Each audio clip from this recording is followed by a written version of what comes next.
Masuku has been phenomenal since bursting on the scene for the Sharks and has had many people asking why he hasn't been called up to the Springbok squad yet. Even Etzebeth has been singing his praises. Just to mention one more young guy, I think a guy like Masuku. Oh yeah. I'll say he's been man of the match for the last 3 games.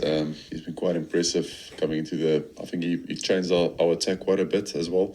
But yeah, he's been impressive. What do you look for, Eben, in a player? These young lads coming through. Like, what are the expectations from experienced Springboks like you? I think that never say die attitude and almost that warrior mindset, that you don't stand back. Obviously, Sia's not the biggest guy, but you can see him flying into tackles, and that's what you want to see in a player. In today's video, when we're breaking down why I think he should be called up and why I think he hasn't been called up yet. If you haven't, please make sure you smash that subscribe button. Still, about 90% of you who watch this channel on a regular basis are not subscribed, and we're trying to hit 100,000 subscribers by the end of the year. Now, if you don't know too much about Masuku, he's been on the South African rugby scene for a very, very long time, since all the way back in 2013. He's played for teams like the Pumas, the Leopards, the Lions, the Southern Kings, the Cheetahs, where he really started to turn some necks, and then he's obviously signed for the Sharks at the beginning of the season. Like I said, he was a very, very good flyer for the Cheetahs, and I think the Sharks saw that and knew that they had to call him up, which is why he signed for the Sharks at the beginning of this season. But it was a little bit weird off the bat because he wasn't playing, he wasn't on the bench, he wasn't really in the fray. He actually didn't play for the first 10 game weeks of the URC in a Sharks jersey. Now, as we know, the Sharks haven't had a great season. They started extremely badly, and Cohen Bosch has kind of been in the middle of that storm. So they decided to bring in Masuku to fill in for Cohen Bosch, and things have started to turn around for the Sharks. And that has obviously caught the eye of a lot of people, and now people are asking for him to be called up to the Springbok squad and join these alignment camps and potentially even get a start against Wales. Now, I'm going to break down exactly how good he has been for the Sharks side. He first came off the bench in round 10 of the URC against the Stormers. He only played 29 minutes in that game, but when he came on, the score was 7-22 to the Stormers. The game ended 21-25. So he almost managed to get the Sharks back into that game against a very, very good Stormers side. Then the first game he started was in round 11 against the Lions. Now, to be fair, the whole team didn't have a great day on that day, and they ended up losing 40-10 to the Lions. But from there, he started the next 4 games, and the Sharks managed to win all 4 of them. 22-12 win over Ulster, 23-13 win over Edinburgh, 47-3 win over Zebra, 36-30 win over Edinburgh again.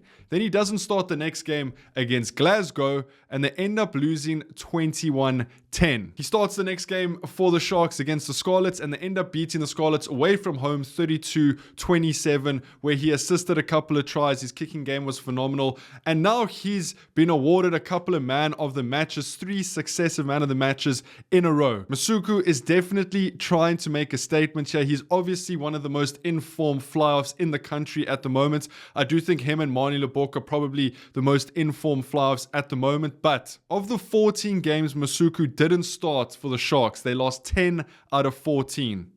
With Masuku starting, they have won 5 out of 6. Now, that just shows how good Masuku has been for the Shark side. He's managed to take the Shark side by the scruff of the neck and almost turn and flip their season on its head. Obviously, the Sharks have a very, very good outfit. Eben Etzebeth, Vincent Koch, Bongi Bonambe, Mpimpi. So it's not just him, but that the fly-off position is such a critical position in a team. It can either make or break teams, and he's really sort of got the Sharks clicking in the right direction. I mean, even for Eben Etzebeth to say on a podcast that he is one of the reasons that the Sharks have sort of turned around their season and they get the Sharks attacking in the right direction is absolutely massive. So this has gone on to beg the question, why has he not being called up? So I'm first going to go over why he should be called up, and then I'm going to give you a couple of reasons for why I think Rassie Erasmus probably won't call him up. So the first reason why he should be called up is because the Springboks play Wales on the 22nd of June, and as we know by now,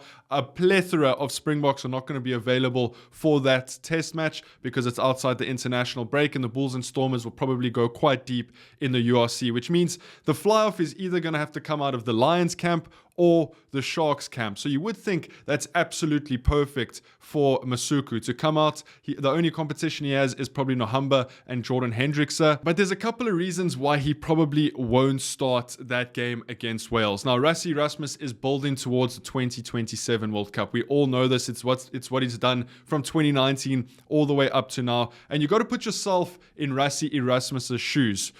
Do you bring up Masuku, who's in incredible form, but who's 27, meaning he's going to be 31 by the time the World Cup comes around? That's a perfect age for a fly-off. But he has the likes of Handré Pollard in his camp, who's only 30.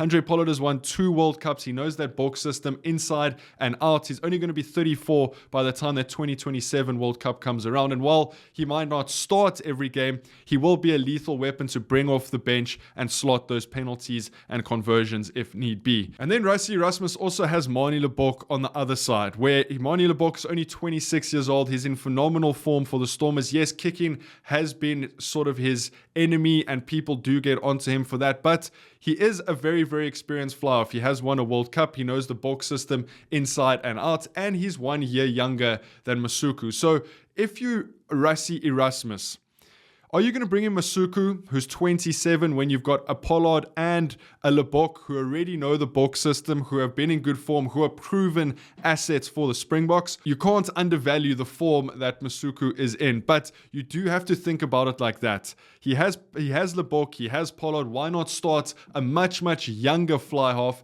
against Wales on the 22nd of June? A Jordan Hendrickse who can play 10, you put Nohamba at 9 and you test that combination. So there's a lot to think about for Rassie Erasmus. I will say about Masuku, yes, he's in very, very good form, and I do think he is that in-between between a Pollard and a Manie Libbok. His attacking game is phenomenal, like Manie. His defensive game is phenomenal, like Pollard, and he can kick, which is right in the middle of Handré Pollard and Manie Libbok. Manie Libbok at the moment is our attacking fly-off who can break a game open. You got Handré Pollard, who's a technician over the tee, has ice in his veins, and doesn't miss kicks. Masuku is that perfect blend in between, who has the attacking and defensive capabilities, but it has also proven that he can kick and that he has ice in his veins. So there's a lot to consider for Rassie Erasmus. We know he's building towards the 2027 World Cup, but we also know that he does give players chances who are in form. Think of Deon Fourie, who was the oldest Springbok debut ever, went on to have an incredible World Cup story. So there definitely is a chance for Masuku to come in to the Springbok side based on form. I do think he's going to have to put a couple more good performances in, but he's definitely on the radar for me. I think he's definitely on the radar for Rassie, and I would love to see him get a start in a Springbok top. As always, let me know what you guys think down in the comments. Make sure you leave this video a like, and if you haven't, hit that subscribe button, and I'll see you guys tomorrow. Take it easy. Peace.